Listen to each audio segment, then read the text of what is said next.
Understandably, at PowerSpark we spend a lot of time discussing car ignition systems, car wiring, and fixing those odd electrical problems that inevitably crop up on old cars.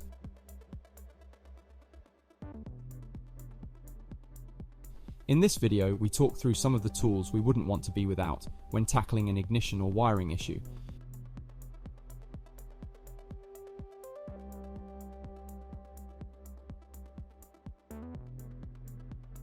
Before we start, you've probably already got some screwdrivers, but if they look like this,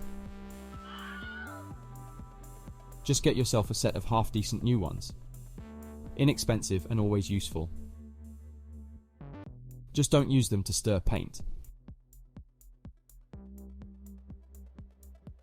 Number 1. First on our list is a test lamp. You can get something usable for under a tenner, and maybe even free. Useful for quickly checking that there's voltage where voltage should be, checking to see if a circuit is live, static timing your points distributor, or checking that your electronic ignition is switching. You can buy these ready-made, but we made this LED one from bits lying around in the workshop. 2. Next up is a digital multimeter. We can't believe that there are people out there working on car electrics without one. Expect to pay from £10 to really quite a lot of money. Use it to check the battery voltage, charging voltage, coil primary and secondary resistance, the presence or not of a ballast resistor, etc. The good ones can also be used as a dwell meter and get extra points for a clamp type meter that allows you to measure current flow in a wire. 3. Feeler gauges. While you can set your points gap with a business card, do it properly with a set of feeler gauges. We're totally convinced electronic ignition is the way to go, but we know some classic car enthusiasts want to stick to traditional points. That's great, we completely understand.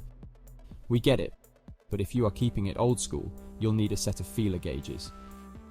You'll be using them frequently.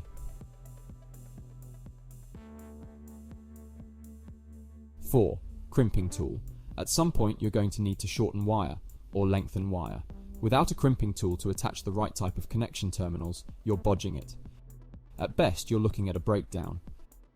At worst, a vehicle fire. Whether you're using traditional non-insulated terminals or modern color-coded plastic insulated terminals, get the right type of crimping tool and do the job properly.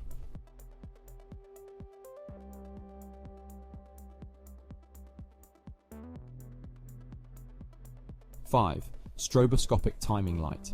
When setting your timing dynamically, you really need a timing light. Even if you're not setting it to the original factory spec, the timing light lets you set your ignition timing precisely every time.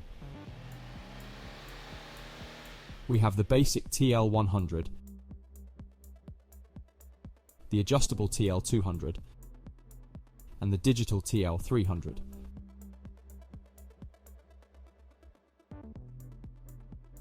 Finally, as a bonus, get a workshop manual. A decent workshop manual is an essential reference for the info and specs you need to get your ignition right. Firing order, plug gaps, points gaps, ignition timing, etc., etc. It'll also have a wiring diagram so you'll be able to find out where that mystery, black with yellow trace wire, is supposed to go.